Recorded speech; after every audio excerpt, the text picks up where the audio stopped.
Salam sejahtera, anda menonton Agenda Awani Asia dan sudah tentu pada malam ini, minggu ini kita ingin memberi tumpuan kepada fokusnya tumpuan kepada persidangan biodiversiti bangsa-bangsa bersatu ataupun disebut sebagai COP15 yang mana Presiden China Xi Jinping telah pun berjanji yang mana China akan menyumbang lebih kurang 1.5 bilion yuan ataupun kira-kira 232.5 juta dolar Amerika untuk menubuhkan dana baru untuk membantu negara-negara membangun dalam aspek khususnya berkaitan dengan pembangunan melindungi kepelbagaian biodiversiti di peringkat antarabangsa. Dan kalau disebutkan dalam satu laporan, China will take the lead ataupun China akan memimpin dalam mana kita melihat kepada menyumbang 1.5 bilion yuan untuk menubuhkan Kunming Biodiversity Fund untuk menyokong pembangunan diversiti di negara-negara bangun. Jadi untuk waktu ini dan juga pada malam ini saya ingin bersama dengan rakan yang cukup setia dalam agenda Awani Asia iaitu Zhang Hong. Zhang Hong adalah wartawan daripada kumpulan media Cina CMG dan seorang lagi tetamu yang beberapa bulan lepas kita telah pun menemu bual beliau, topik yang sama tetapi kami masih lagi memerlukan input dan juga pandangan bernas daripada beliau iaitu Dr. Muhammad Abdul Latif Abu Bakar. Doktor adalah penyelidik utama kumpulan integrasi OASIS, Institut Integrasi Kejuruteraan Universiti Tun Hussein On Malaysia. Doktor, kalau boleh saya nak mulakan dengan Zhang Hong dahulu. Zahong mungkin boleh dikongsikan tentang khususnya perkembangan semasa berkaitan dengan sesi ke-15 COP15 ini. Mungkin ada saranan dan juga konsensus yang dicapai dalam COP15 dan seperti yang saya kongsikan pada awal tadi, Presiden Xi Jinping pun telah pun berjanji untuk menyumbang satu dana yang cukup besar khususnya melihat kepada kepelbagaian usaha untuk memperkasakan pemeliharaan biodiversiti peringkat antarabangsa. Mungkin ada perkara-perkara dan juga konsensus lain yang dicapai dalam COP15 ini. Ya, terima kasih. Sebenarnya kalau COP15 ini kalau diadakan dengan keadaan pandemik ini sebenarnya bukan hal yang mudah saya rasa. Dan oleh itu kali ini ada orang yang tamu datang ke China untuk menghadiri di tempatan. Juga ada kebanyakan yang diadakan secara maya. Dan bagaimanapun saya rasa dengan keadaan ini kita masih mengadakan satu mesyuarat yang antarabangsa ini sudah memperlihatkan. Ini merupakan satu topik yang cukup penting bagi kami. Sebenarnya justru kerana ada wabak COVID-19, ini sudah memberi satu amaran kepada kami, iaitu kita perlu ada satu hubungan yang cukup harmoni dengan alam semula jadi dan kita perlu memelihara kepelbagaian biologi.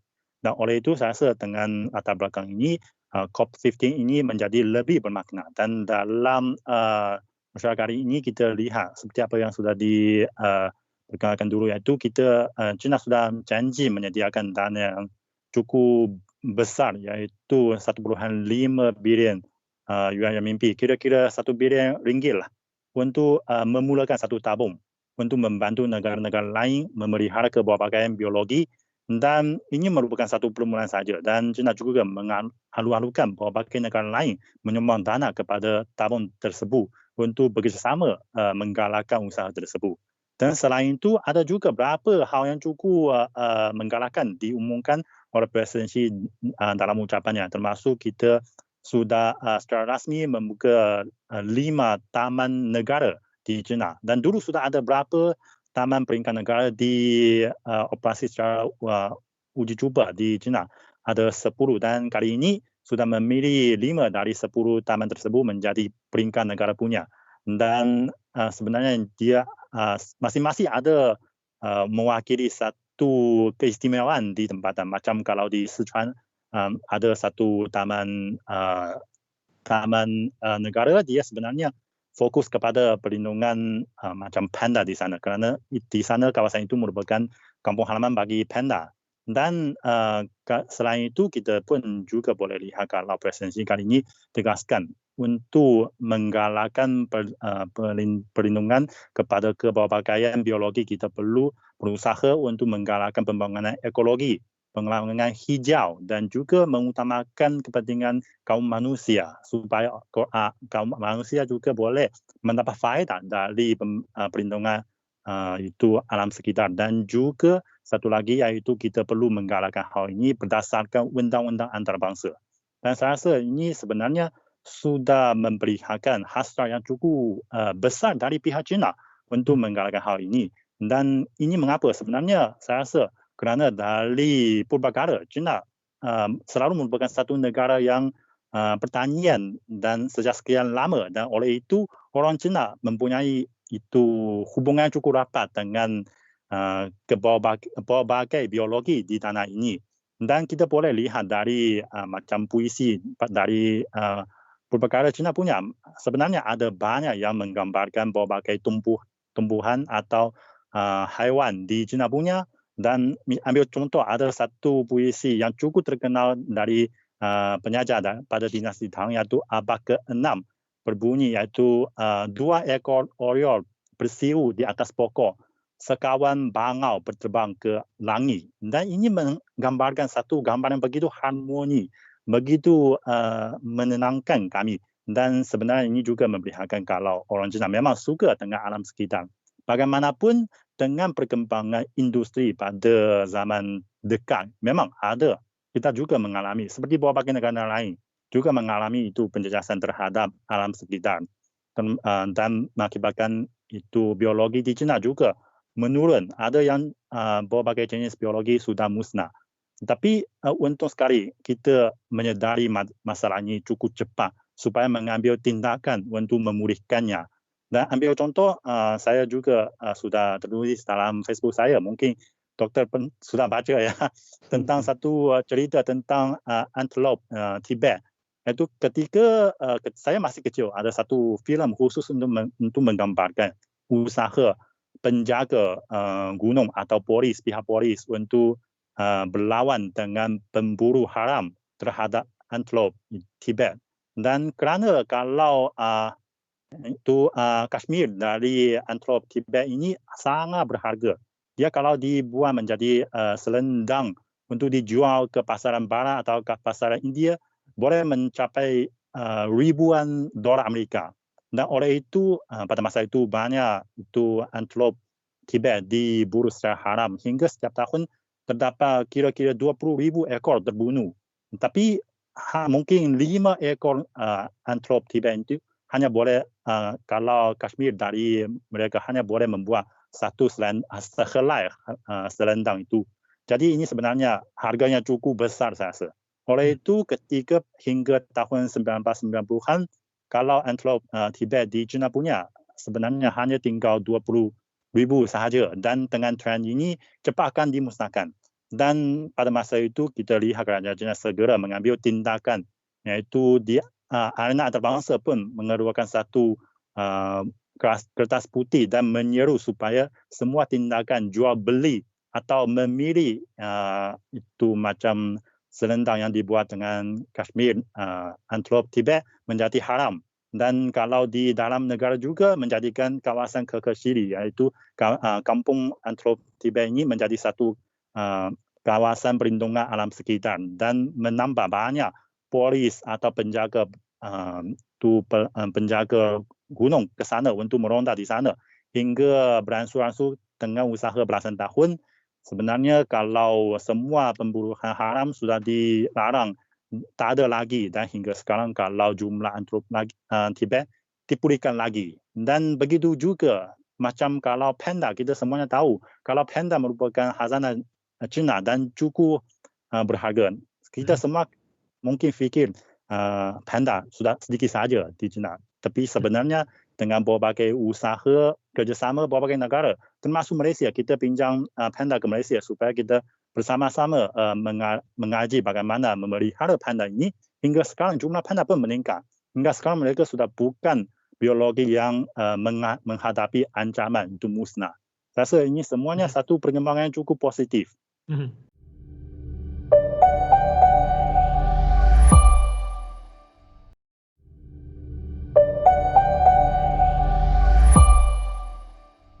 Kalau diikutkan Malaysia sebelum ini pun telah pun dimaklumkan tergolong dalam antara 17 buah negara yang memiliki kepelbagaian biologi pada tahun 1998. Kalau daripada segi kedudukan dan juga kumpulan 17 buah negara yang memiliki kepelbagaian biodiversiti, ini satu kedudukan yang bolehlah kita banggakan.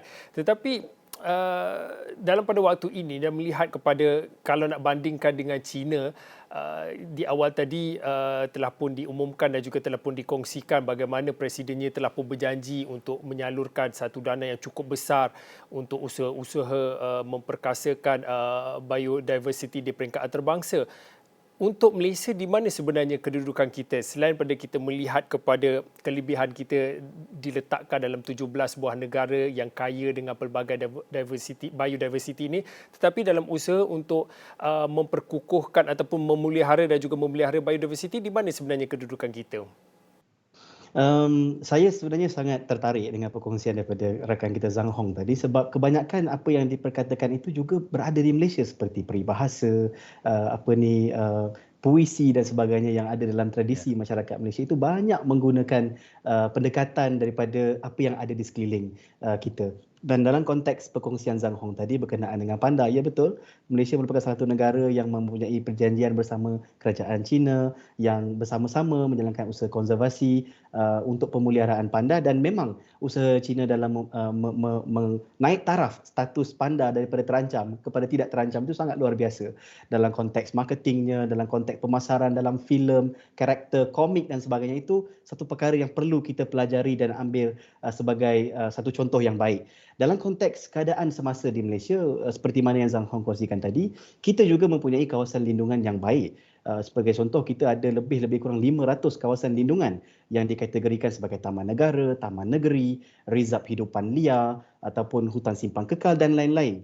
Dan luasnya juga agak besar dengan 4 juta hektar ekosistem daratan dan 1.5 juta hektar ekosistem lautan, dan saya percaya mungkin angka ini sebenarnya lebih tinggi daripada apa yang disebutkan pada hari ini berdasarkan pelaporan agensi yang mungkin lebih terkini. Dan ini satu perkara yang baik. Kita juga mempunyai pelan-pelan pemeliharaan yang berfokuskan kepada spesies, seperti pelan pemeliharaan harimau Malaya di peringkat kebangsaan, contohnya oleh Jabatan Perhilitan, pelan pemeliharaan tapir, gajah dan lain-lain. Dan ini satu perkara yang menunjukkan bahawa Malaysia juga menunjukkan komitmen dan juga kemahuan untuk membuat satu perubahan yang positif pada konservasi biodiversity. Cuma saya nak tambah tadi berkenaan dengan COP15. Ini merupakan satu perkara yang bagi saya peluang yang baik kerana kita mampu menilai adakah sasaran biodiversity 2020 yang diletakkan pada tahun 2010 itu dicapai. Dan dunia mengakui kita gagal mencapai keseluruhan sasaran itu pada tahun 2020. Dan antara perkara penting yang menjadi sumber kenapa kita gagal mencapai itu adalah pembiayaan yang disebutkan oleh Presiden China dan juga saudara tadi berkenaan pembiayaan. Kerana betul, Malaysia dalam negara yang mempunyai kepelbagaian biodiversity yang tinggi, iaitu dipanggil sebagai biodiversity hotspot. Tetapi kebanyakan negara biodiversity hotspot ini adalah negara-negara membangun yang mempunyai keperluan pembangunan infrastruktur, pembangunan sosioekonomi, yang mana pembiayaan bagi konservasi biodiversity itu mendapat sedikit persaingan. Dan di situ, dan dilaporkan jurang pembiayaan ini adalah sebanyak $700 bilion Amerika yang diperlukan bagi usaha konservasi. Pengurusan biodiversity, penyelidikan biodiversity, pembangunan kapasiti dalam biodiversity dan lain-lain perkara. Jadi pengumuman oleh Presiden China tadi berkenaan dengan dana satu perkara yang amat positif dan menunjukkan contoh yang baik kepada negara-negara maju yang lain. Kerana hakikatnya kita tidak boleh hanya diberikan satu sasaran untuk memelihara konservasi ataupun memelihara biodiversity, tetapi perlu ada mekanisme keuangan yang jelas. Kerana negara-negara membangun ini memerlukan peruntukan dan juga tanggungjawab bersama. Kerana ini adalah isu global, bukan lagi isu Malaysia, China, Indonesia dan lain-lain. Doktor, bila mana kalau kita sebut tentang topik biodiversity ini, dia tak begitu popular ataupun tak begitu seksi lah di mata masyarakat ataupun di mata khalayak. Mungkin pada waktu ini, mungkin doktor boleh kongsikan daripada segi kita melihat kepada R&D secara khususnya, research and development, penyelidikan dan juga pembangunan yang terkait dalam melihat kepada kepelbagaian biodiversity ini.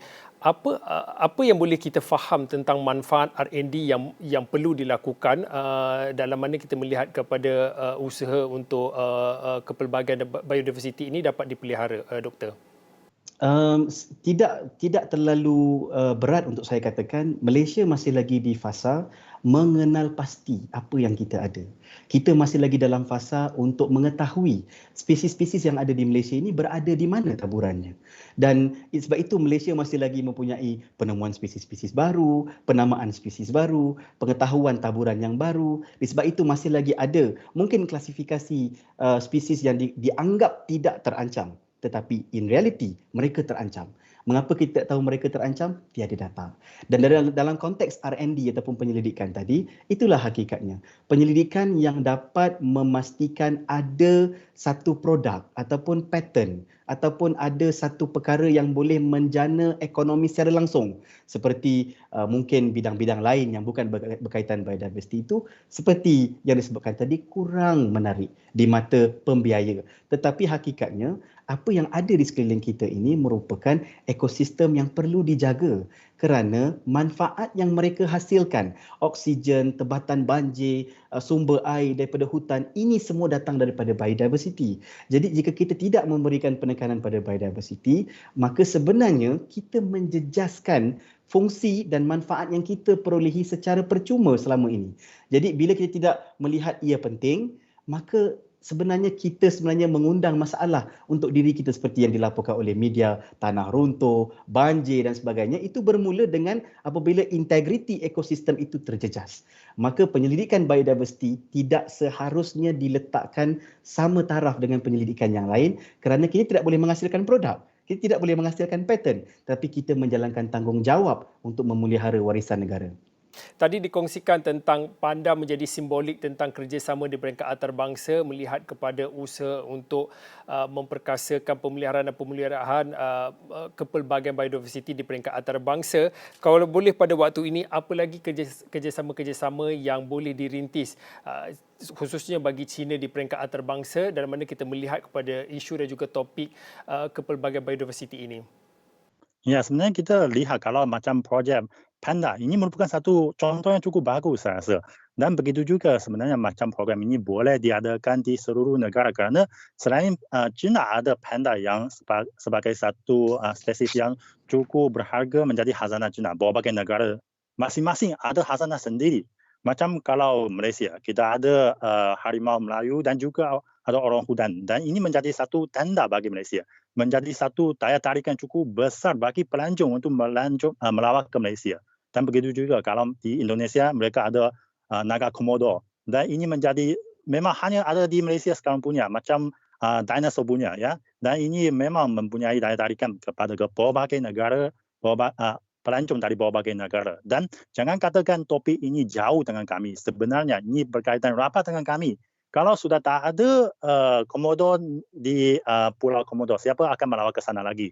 Kalau di China tak ada panda, saya rasa kalau pelancong pergi ke Sichuan akan menurun secara besar-besaran. Dan oleh itulah sebenarnya saya rasa ini merupakan kawasan yang kita perlu ada kerjasama antarabangsa.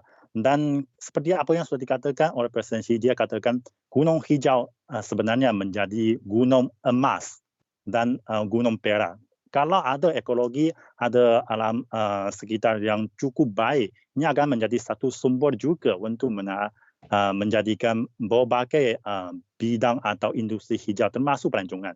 Pelancongan ini merupakan satu boleh dikatakan yang paling secara langsung boleh memperlihatkan untuk pengaruh yang positif yang dibawa oleh perlindungan alam sekitar. Kita lihat sekarang sebenarnya kalau bukan hanya di berbagai taman itu negara punya. Bahkan di Beijing juga kita lihat, saya sendiri di sini sudah lebih 20 tahun, sudah menghayati atau mengalami perubahan cukup besar di sini. Kalau ketika tahun 2000 ketika saya masih dalam universiti baru datang ke Beijing, setiap musim bunga mesti ada ribu pasir. Dan kalau keluar mesti makan pasir.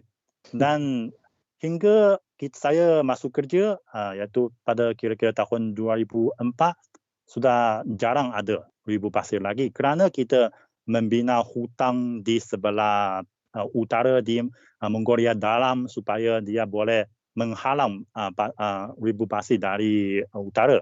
Dan selepas itu kita lihat kalau di Beijing mengalami lagi itu debu, itu yang cukup debu pasir lagi. Ini kerana katakan dengan terlalu banyak gunung perlindungan atau hutan perlindungan dibina di sekeliling Beijing supaya angin tak boleh masuk, jadi menjadikan masalah lagi. Tapi kita segera mengambil tindakan lagi hingga sekarang sebenarnya tebu pasir pun sudah hilang lagi.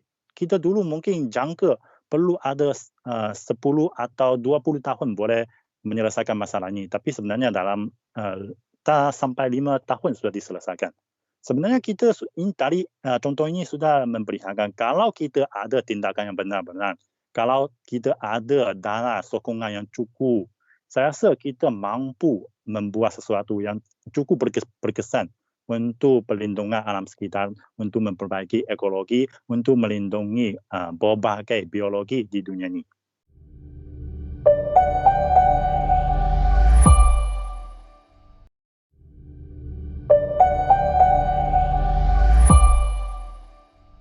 Mungkin pada waktu ini, Dr. Latif boleh kongsikan bila mana kita bercakap tentang melindungi kepelbagaian biodiversiti di Malaysia secara khususnya, ia merupakan satu unsur penting kalau kita lihat daripada sudut melindungi iklim dan juga memenuhi keperluan SDG.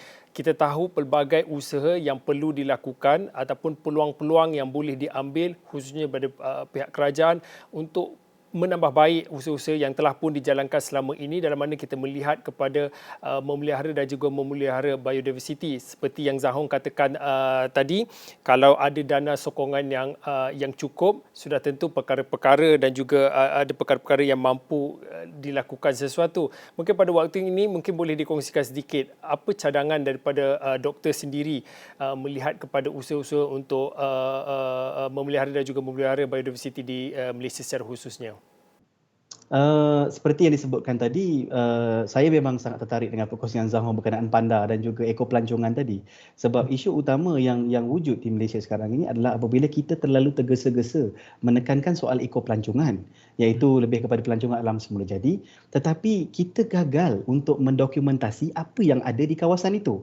Pokoknya apa, burungnya apa, haiwannya apa, ikannya apa. Jadi bila pelancong datang, bagaimana hendak kita berikan servis pelancongan yang baik? Itulah definisi sebenar ekopelancongan. Kita pastikan mereka datang dan kita ceritakan apa yang ada di kawasan ekosistem yang tertentu.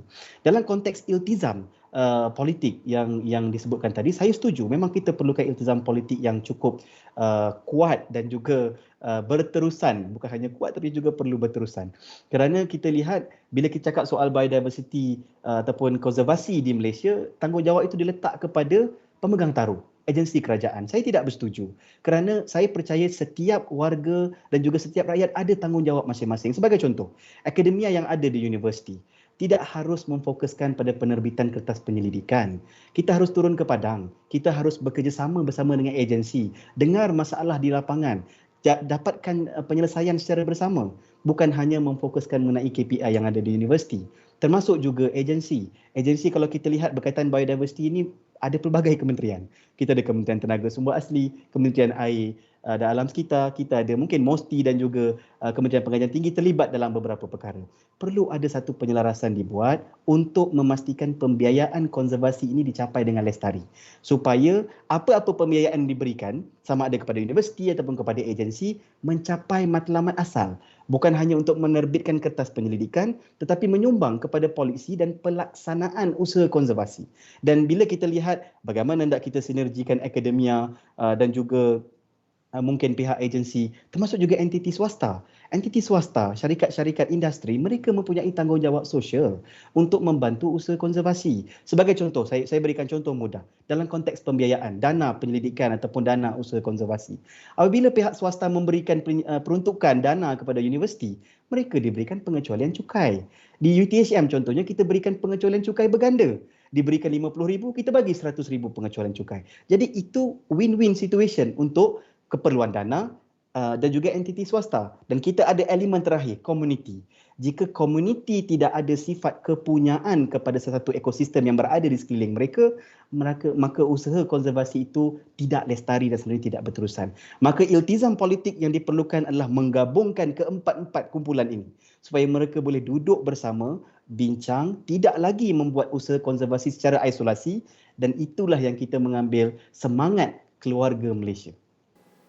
Doktor, kalau boleh dalam 1 ataupun 2 minit akhir ini menjelang kepada pembentangan Belanjawan 2022 dan kalau diikutkan pembentangan dalam RMK ke-12 dalam fokus ke-8 telah pun Perdana Menteri mengatakan tentang khususnya fokus untuk mempercepatkan pertumbuhan hijau, juga telah pun disebut tentang Malaysia akan menjadi negara neutral karbon seawal-awalnya pada tahun 2050.